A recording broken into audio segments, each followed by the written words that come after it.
Alright, so this video is going to prepare you for the final stages of the variation of line project. Once you have rendered all of your thumbnails and reviewed them with me for the strengths and weaknesses and corrected any areas that you want to improve upon, the next stage will be drafting out your final composition. What you're going to need for this, obviously some paper larger than 9 by 12 would be ideal. If your paper is exactly 9 by 12, then that'll be fine. You'll need a ruler, your micron pens, your thumbnail sketches for references. After you've rendered your project in full, then we'll get into the Bristol board and mounting. Once we are working with the Bristol board and mounting your final drawing to the Bristol board, you'll need glue sticks. If you don't have access to glue sticks, please try and find access to them. Maybe email me if you're having difficulty. Standard glue will not be sufficient. It will damage your drawing and it will damage the Bristol board. And then the final thing that you're going to need, clean hands. Since we're going to be working on the final stages of this drawing, it's very important to keep everything clean. You will not be allowed to use any pencils in the final drafting. You're going to have to freehand everything with pen. The elimination of graphite on the final drawing is an attempt to reduce any smudging, smearing, or, as I discussed in a previous video, craft and technique issues. So if you have dirty hands, the likelihood of damaged paper or compromised craft is significantly increased. So wash your hands and then thoroughly dry them, because wet hands is equally damaging to your paper. So without further ado, here comes the demo.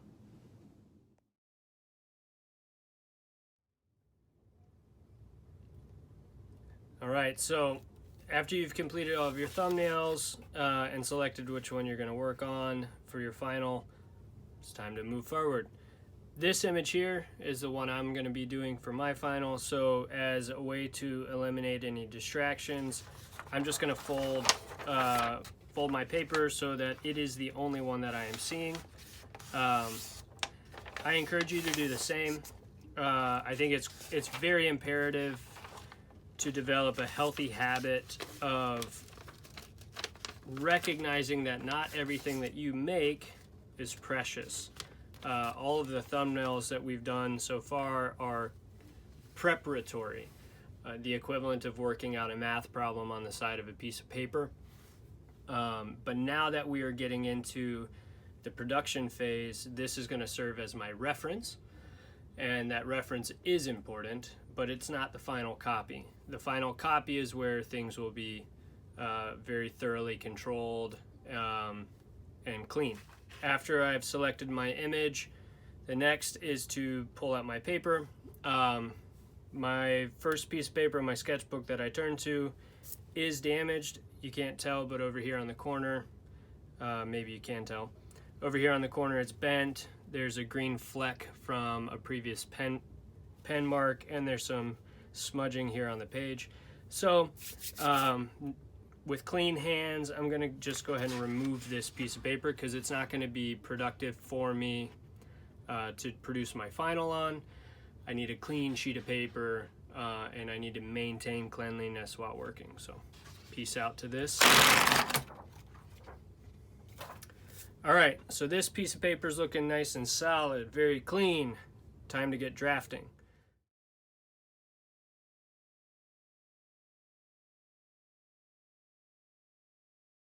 In producing the final, we need to map out 9 by 12, right? 9 by 12 being the final format that we're looking for. My sketchbook is 11 inches by 17 inches, so I have to reduce it.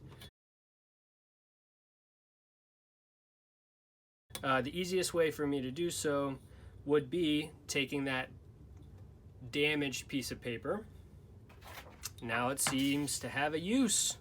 Taking the damaged piece of paper, I can create my format template here and then use that to translate onto my clean sheet of paper. So mapping out 9 by 12 is pretty simple. I tend to find the best success by starting with the edges, lining up my ruler so that it is with the edge, and then I find the half point. So this helps me keep everything square because I can line up the ruler perfectly with the edge, and it keeps all of my corners nice and tight. From edge to edge, it's 11 inches, so half of 11 would be 5.5, and that would be my midpoint. So I'm just going to mark it, and then after I've found my midpoint, I have to determine if this is my length or my width. 9 by 12 is my game, so if I'm going for 9 inches wide, then I start with 5.5 at my midpoint, and then I count over what's half of 9. 9 divided by 2 is 4.5. So I'm going to count over 1 inch, 2 inch, 3 inch, 4 and a half. And I'm going to go the opposite direction. 1 inch, 2 inch, 3 inch, 4 and a half. So that's my jam. From here, I can measure from the edge of my piece of paper to my indication mark.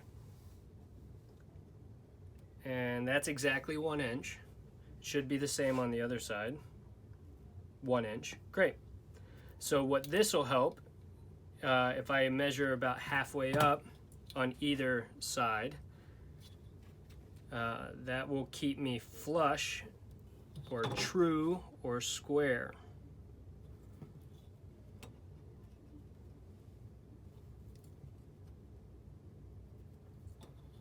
So I've got a nice clean even space over there. 1 inch, making sure I'm not fudging in either direction.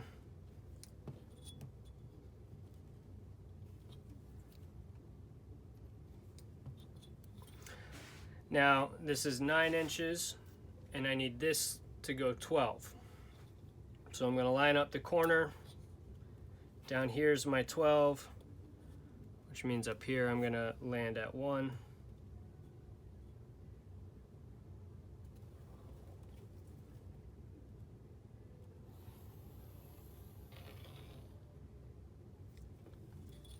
So 9, 12, this is a nice and perfect right angle because I've made sure that the distance between here and here is consistent. So it's running perfectly parallel. My line is running perfectly parallel. And now my distance between my line here and the edge of the format is also consistent.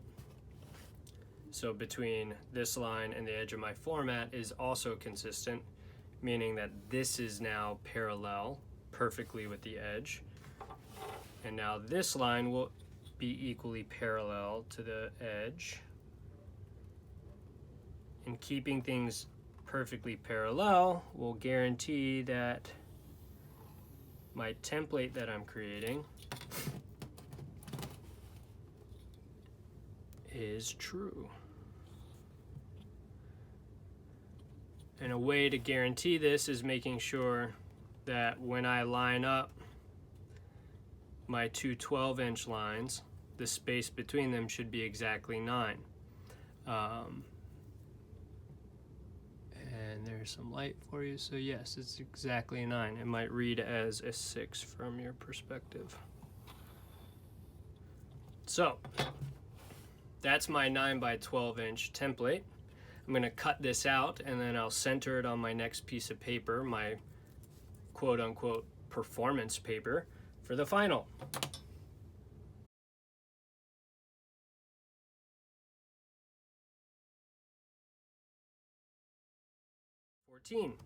So here's my 9 by 12 centered. What I'm going to do now is mark off the corners of this template, keeping the center, or what's behind the piece of paper, nice and clean. I'm going to make the line work larger, or not larger, wider, so that after I've completed the final drawing, I can trim it down to 9 by 12 and it be nice and perfect, and all the edge work won't matter. Also, make these marks. I make these marks with my Micron pens. I was holding a pencil earlier. If I make the mark with the pencil, then the chances of smudging the graphite as I'm producing the final composition increases, so I'm just going to eliminate that. So offset the corners.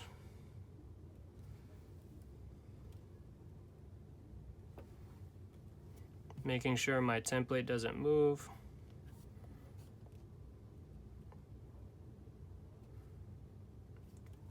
All right.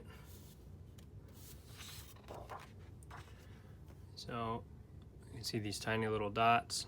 I'm going to connect these dots. This is about 1/8 wider in all directions. So what's produced on the inside of this will be the equivalent of 9 2/8 by 12 2/8.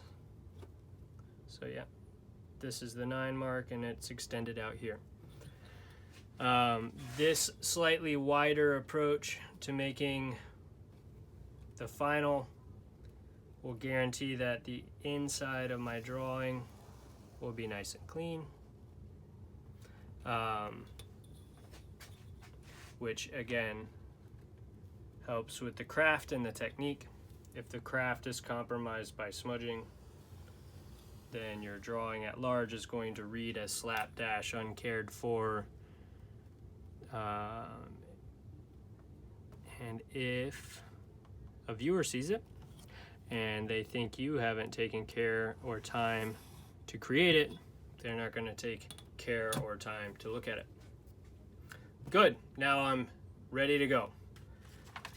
Referencing my composition, I will freehand this out. From here, I'm going to go radio silence on the vocals, and it's just going to be me working.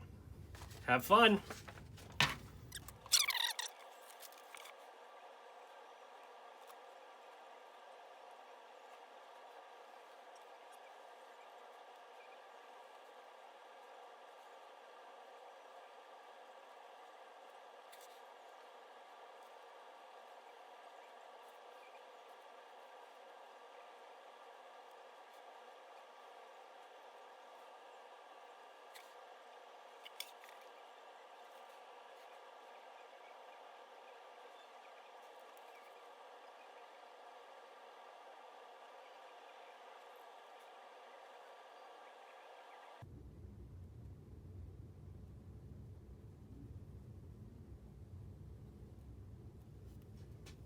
One of the benefits of having this outline is if I extend past it at this point, one, it doesn't matter because I'm going to trim it all away.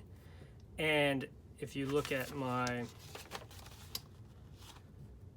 template that I'm following, this line in the background is going to, it's an implied line that goes off the format and then returns to the format. So it's helpful to be able to imagine the space between the points to predict how it's actually going to interact within the format. So if I exit the picture plane, physically, I can re-enter it in a much more natural way. And then I'll just trim that off afterwards.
All right, so the basic outline of my composition is in place. Now the challenge will be filling in all of the dark spaces. I left myself some indicators of where I want the gaps to be between bold sections and other bold sections to create the illusion of continuation based on implied line. Now, as I create the bold dark sections, the challenge is going to be the use of texture. As you make your marks, texture will occur. Right now, I'm challenging you to hopefully eliminate texture. Now, that's impossible, but the challenge would be to try to. The easiest way to effectively create the illusion that no texture is present is to maintain one consistent application. Where marker overlaps marker, it creates darker sections, so at some point there will be texture present. But if you maintain consistency, meaning as I apply darkness to this swooping line, right? If I follow the confines and contours of that swooping line, it will provide a continual flow. If I scribble some here and then scratch some here and go horizontally here and then vertically there, it will disrupt the flow. So again, what we're after here is a consistent application, and that application should enhance the overall motion or structure that your design has.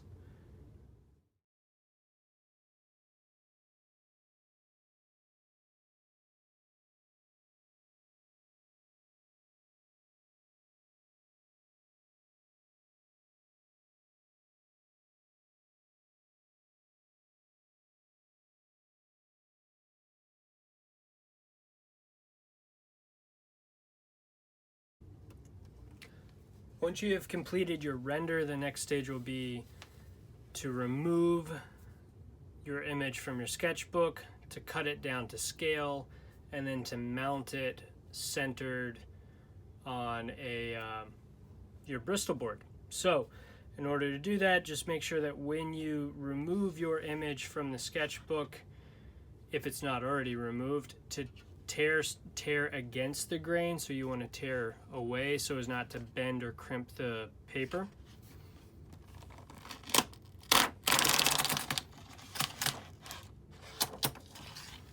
Okay, nice and removed. From here, make sure that you have a suitable cutting surface. Cardboard is ideal if you don't have a solid actual cutting board. So place your image on your cutting surface, use your ruler. Make sure the back side of your ruler is clean. In some cases, it's a good idea to place clean tape on your ruler edge so that the tape, you can guarantee it's clean. But it's important to make sure that your ruler is clean on both sides so you're not creating any of that smudging. You're going to align the ruler with the outer edge of your piece, and you're going to run your X-Acto blade along the edge of the ruler. Now, X-Acto blades are incredibly sharp. Make sure that you are at all times cutting away from your body, or if you are pulling towards your body, that you have a barrier between you and the knife blade. So I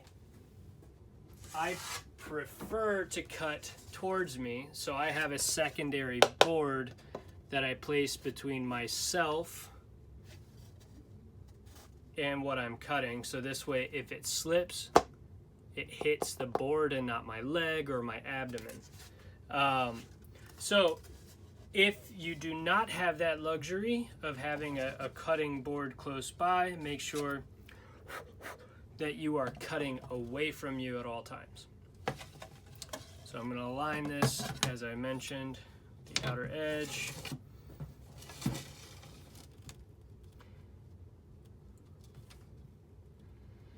And remember, we have this border line that is slightly larger than 9 by 12.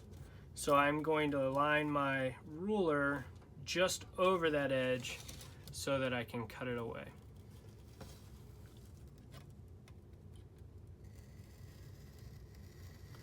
And I'm keeping the blade up against the ruler, and I'm making sure to keep my fingers that are holding the ruler down away from the edge of the ruler so I don't come across and slice my thumb, and make sure that my thumb is back.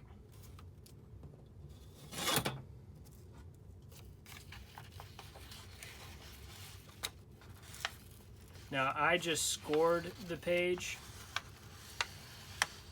and scoring it will allow me to see the line that I've cut.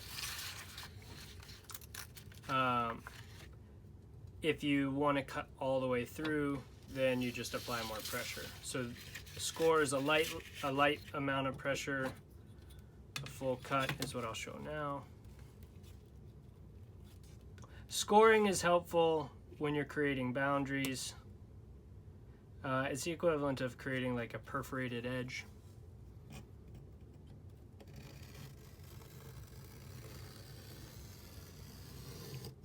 When we get into collage work, scoring is actually remarkably helpful.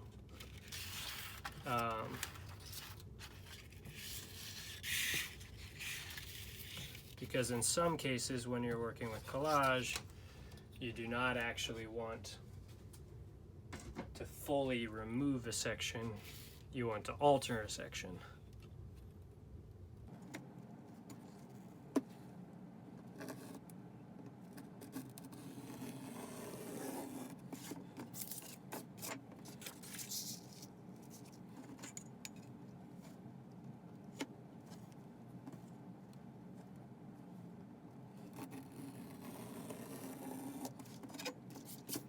So I'm going to go back and do a full cut on that previously scored line.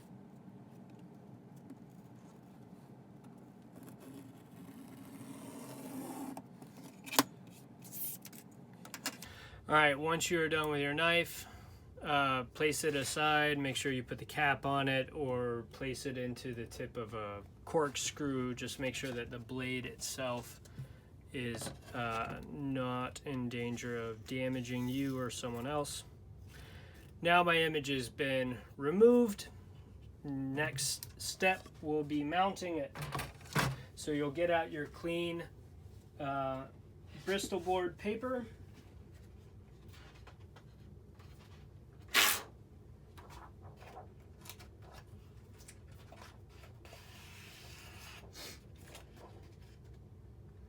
Again, you want to make sure that your hands are clean the entire time you're working.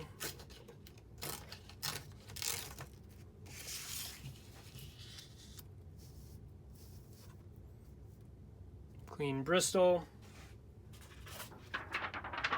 This is our template 9 by 12. Right?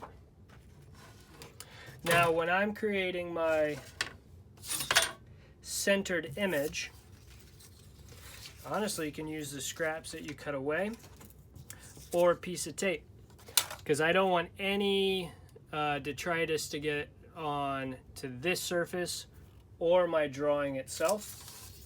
This is going to be our template for centering it. But again, we have to find the center of everything once over. Just like we did when we were cutting out our template, we want to do that with our mounting board. So I approximate the center of my image on all sides with tape.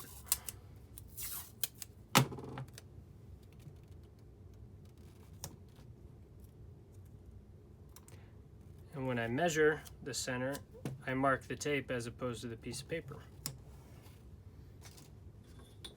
So from corner to corner here, we have 11. Half of 11 is 5.5.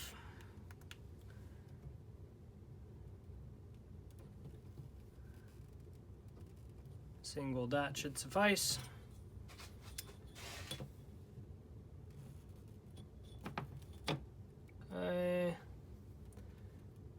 From base to top is 14. Half of that is 7. Another single dot.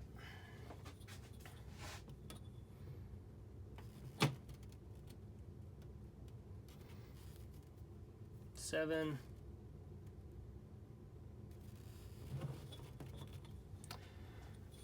And 5.5.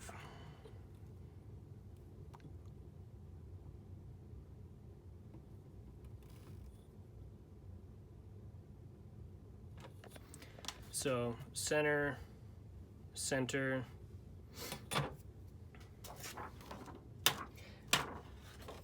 Now when I measured this out, 11 with 5.5, and our image that we are centering is 9, so the center point should be a 1-inch margin on either side. 1 inch from here to here, from here to here, and from the exterior of my boundary being 14, right? And 12, that gives me a 1-inch margin from here and 1-inch margin from here to here. So the boundaries here. Now I can mark my center on my template. Half of 9 is 4.5.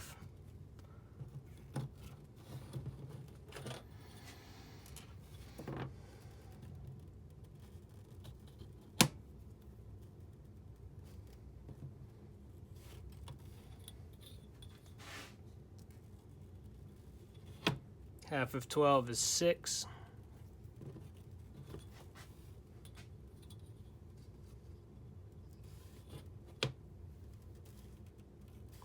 Now to make sure that everything is perfectly centered, all of my dots that I created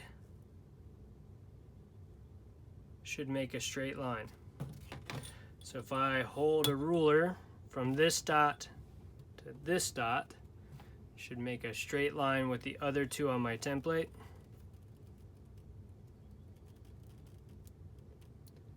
We're aligned. Same thing from top to bottom.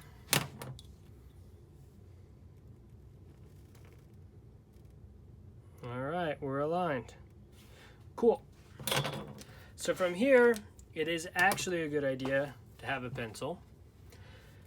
You want to weight the center of your paper, the template, on top of your Bristol so that nothing is moving.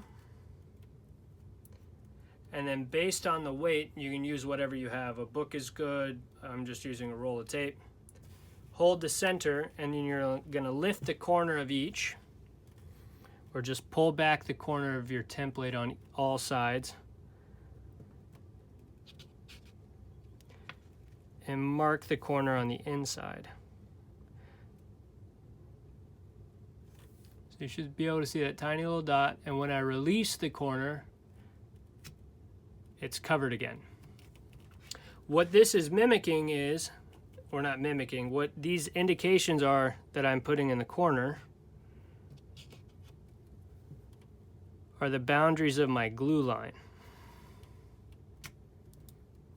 Now we don't want any marks on the Bristol board itself,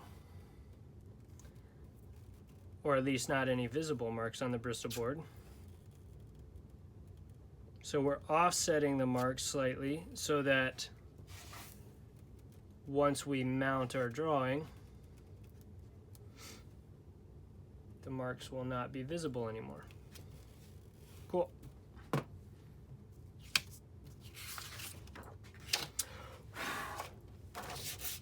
All right, so I've got my corners marked.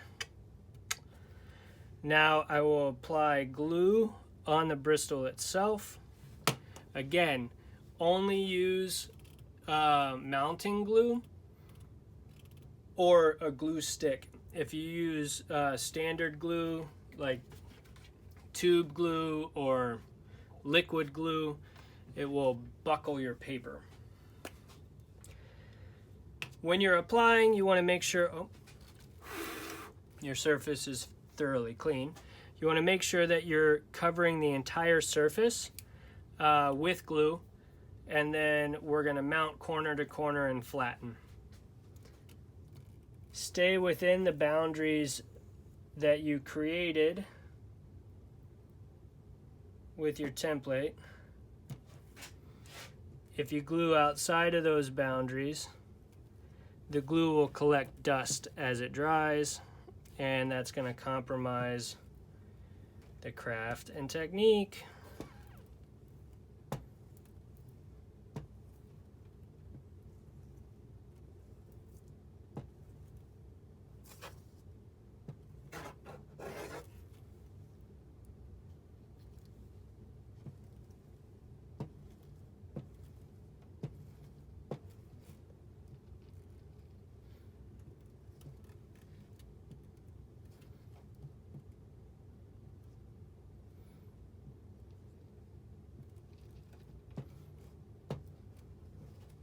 See, it's already wanting to dry.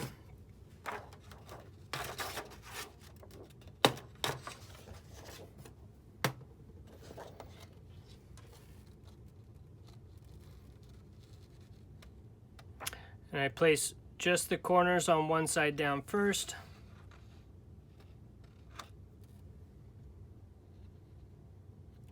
Making sure it's nice and aligned. Then I let it fall. That way, if anything is off center, and you can see on this side, I'm a little bit off parallel, which means I need to tug the side to the right just a little bit. By letting it fall, I can readjust as need be. Everything's nice and aligned. I'm going to take my template, assuming that your template is still clean, lay it down on top. This is creating a barrier, a clean barrier between your hand and your image. And I just press.